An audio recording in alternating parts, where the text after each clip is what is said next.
Estamos de volta no programa Políticas, aqui pela TV Nova Nordeste, um espaço para discussão de fatos e ideias em Pernambuco. Conversamos hoje sobre economia, sobre diplomacia econômica.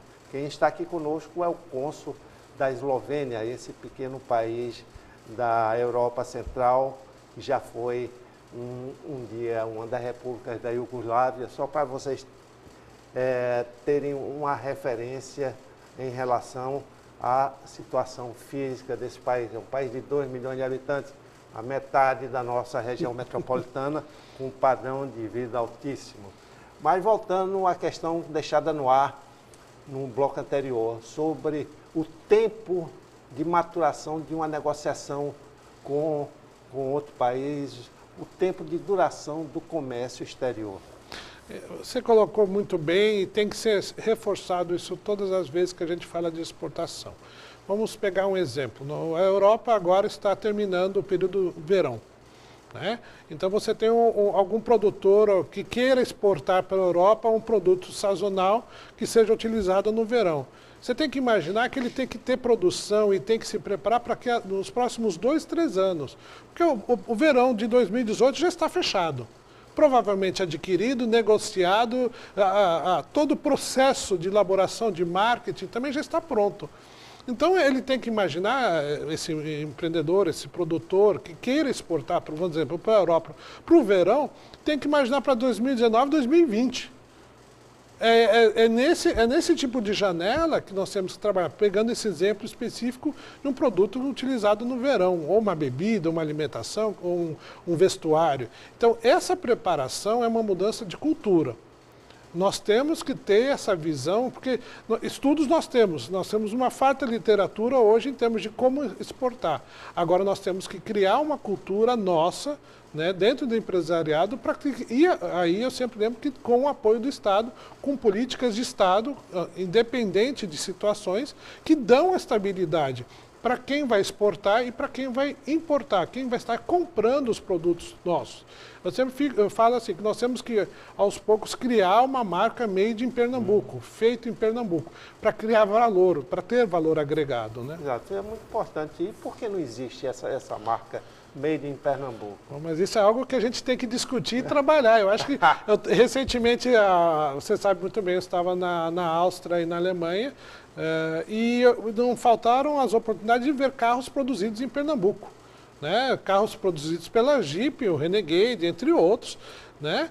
Rodando pela Europa. E a vontade de colocar um adesivo no carro e falar, foi feito em Pernambuco, né? Então, mas é algo que tem que partir de nós. Nós que estamos vendendo essa região, essa marca, que temos que criar, e as entidades, enfim, tem que trabalhar esse conceito, né? Exato. Eu acho que os empresários devem ter um certo ânimo, um certo desejo de querer vender no mercado externo. Por exemplo, a nossa cachaça, a iniciativa da Pitu, entrou na Europa, não é? Onde tem os melhores vinhos no mundo são da Europa, uma bebida destilada conhecida nacionalmente como o Scotch Whisky, e a cachaça está presente, inclusive já com a submarca, a chamada caipirinha, que você encontra em qualquer bar europeu. Não é um produto redundante, é um produto específico, que vai para as prateleiras dos supermercados, os vinhos, o uísque e cachaça, juntamente com a tequila mexicana e de outras regiões. Mostra o quê? Que não existe produto que possa ficar fora do mercado, não existe produto redundante. Você fala em carro, os carros europeus, Mercedes, BMW, têm um padrão altíssimo de qualidade. Você vai e vê um Jeep produzido por uma multinacional, claro, mas produzido aqui no Brasil. Quer dizer, tem espaço para todo mundo. É isso mesmo, essa visão de há sempre uma possibilidade de venda? Eu sempre brinco que a gente tem que olhar para aquele livro do Oceano Azul, né? Então você tem que olhar para um universo onde você tem grandes oportunidades, mas ninguém olhou aquele mercado, aquele campo, aquela estrada. E eu acredito nisso, a Eslovênia é isso, Pernambuco é isso, né? Pernambuco tem que olhar novos mercados. Os mercados consolidados, o tempo gasto em marketing, de consolidação é altíssimo, então a gente tem que trabalhar exatamente o que você falou, novos mercados, novos caminhos, né? Exato. E que outras mercadorias poderiam ser oferecidas para a Europa Central a partir de Pernambuco. O que é que Pernambuco tem a vender à Europa Central, além do açúcar, claro? Além do açúcar, você tem a cachaça, que nós já mencionamos, você tem a parte de gesso, né? Você tem toda a parte de construção na Europa, que são os estuques, né? São os gessos. Então, a gente poderia fazer um trabalho no polo gesseiro de exportação dessa matéria. Não só exportação, mas a mão de obra, nós temos uma mão de obra qualificada que poderia fazer um intercâmbio com a mão de obra que é altamente qualificada também na Europa, na parte de restauro de prédios. Você tem a parte de frutas, frutas frescas, frutas secas, enfim, polpa, que já é muito bem trabalhada a partir de Petrolina, mas a gente está falando em novos mercados, criar novos mercados na Europa Central. E não depender apenas dos tradicionais, né? Exato, isso é muito interessante porque há sempre essa busca. O caso de Petrolina e aquela área do São Francisco é um case novo em relação à cana-de-açúcar, que é do período colonial. Abriu-se uma nova frente de negócios a partir de Petrolina, Juazeiro, aquela área dali, para exatamente levar mercadorias para fora, mercadorias, frutas frescas, não é? Consumidas até no Japão. Não? Isso. É possível criar mais em cima disso? É possível dar mais, ter uma dimensão maior, ou a produção local está batendo no teto? Eu acredito que existe muito espaço de crescimento, mas eu volto a dizer, aí acho que o intercâmbio, esse intercâmbio cultural, econômico, vai ajudar nesse desenvolvimento, para melhorar a produtividade, para trazer novas técnicas, para ver o que o mercado tem de tendências. Então, veja, não adianta a gente querer exportar um produto que não é consumido lá fora, né? Ou que já deixou de ser uma tendência, ou que precisa de uma certificação internacional, enfim, em termos de insumos agrícolas. Então, esse trabalho que é importante, quem vai fazer a exportação, ele tem que estar muito atento. E as entidades têm que apoiar, as entidades consulares, as entidades industriais, comerciais, elas têm que estar atentas o comércio é muito rápido hoje. O que hoje é mania na Europa, amanhã vai deixar de ser e já é esquecido. Então, esse trabalho é muito dinâmico, é muito rápido. A internet tem feito esse trabalho muito bem em termos de criar novas oportunidades e também destruir conceitos solidificados, produtos altamente reconhecidos. Então, esse é um trabalho constante, né?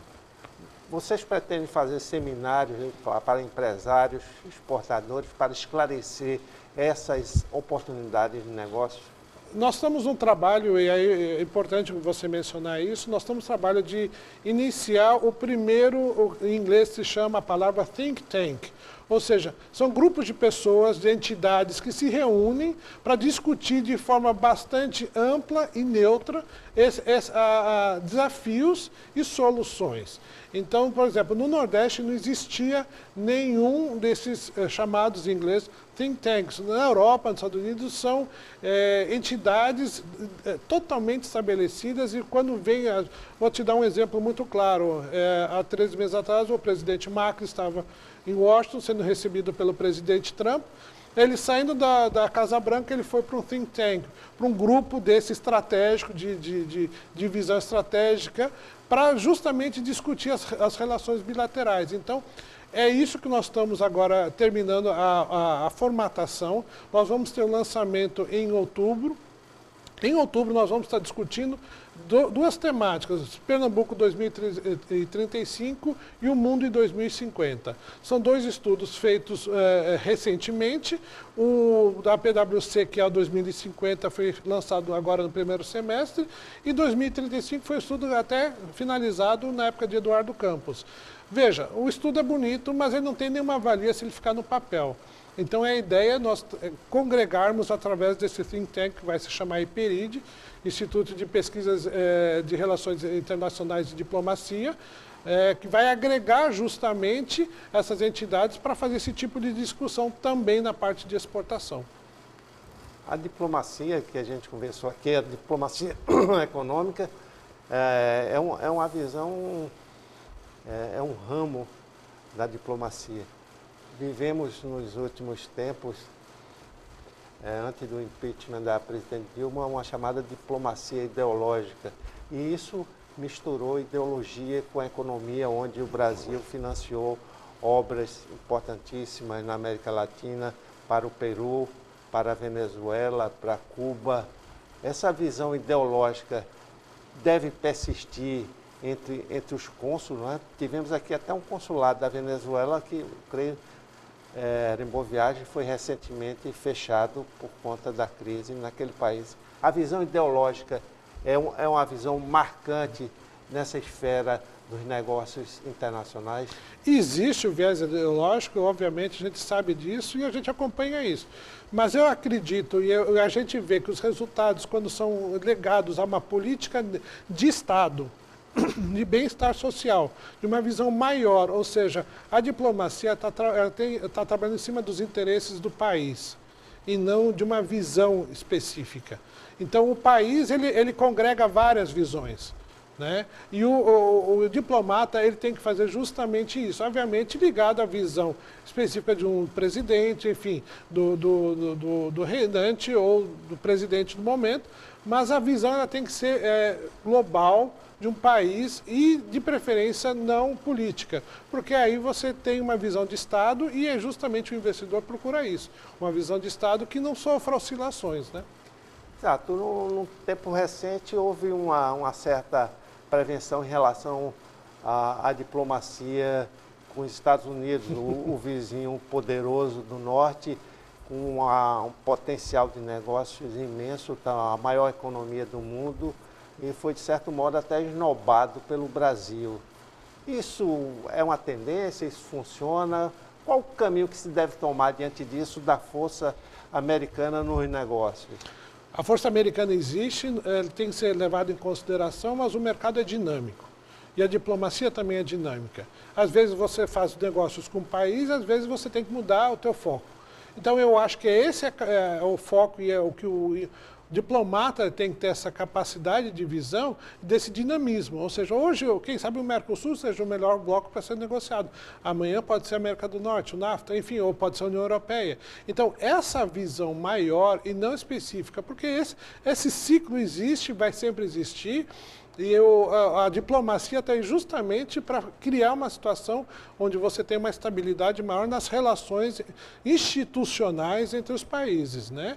E eu acho que é aí que o Brasil tem uma escola antiga, respeitado, Itamaraty é respeitado, ele sempre teve, e eu acho que essa dinâmica, ela existe, é um pêndulo que vai e volta, mas eu acredito que a estabilidade e a visão neutra, ela sempre traz maiores e melhores resultados. Exato, né? A diplomacia não pode ser uma política engessada o tempo todo, tem que ter essas variações dos negócios, essa variação que o meio empresarial percebe claramente, mas às vezes o meio burocrático, as autoridades políticas deixam de perceber essas mudanças e essas nuances nos negócios. Para finalizar, uma resposta rápida assim. Você vê com bons olhos o futuro dos negócios externos de Pernambuco? Muito porque Pernambuco tem uma capacidade de crescimento e recuperação, na minha visão, melhor do que muitos estados. Então, você tem uma capacidade grande de crescimento, um potencial grande de crescimento. Nós tivemos a oportunidade de ter várias obras ainda finalizadas ou perto de finalizadas, então você tem uma capacidade de crescimento bastante grande. Agora, temos que realmente trabalhar isso, eu sempre falo, a gente tem que vender, deixar de ser tímido para vender Pernambuco. A gente tem que vender forte e fazer um Made in Pernambuco o quanto antes para vender essa marca no exterior. Vamos fazer isso, o programa Made in Pernambuco. Ao telespectador, muito obrigado pela sua audiência. A Rainer Michel, cônsul da Eslovênia aqui no Recife. Conversamos sobre diplomacia econômica. Fique atentos e se informe por outros meios, inclusive a coluna do Rainer, coluna dominical no site da Folha de Pernambuco, não é isso? Exatamente. Então, telespectador, até o próximo programa.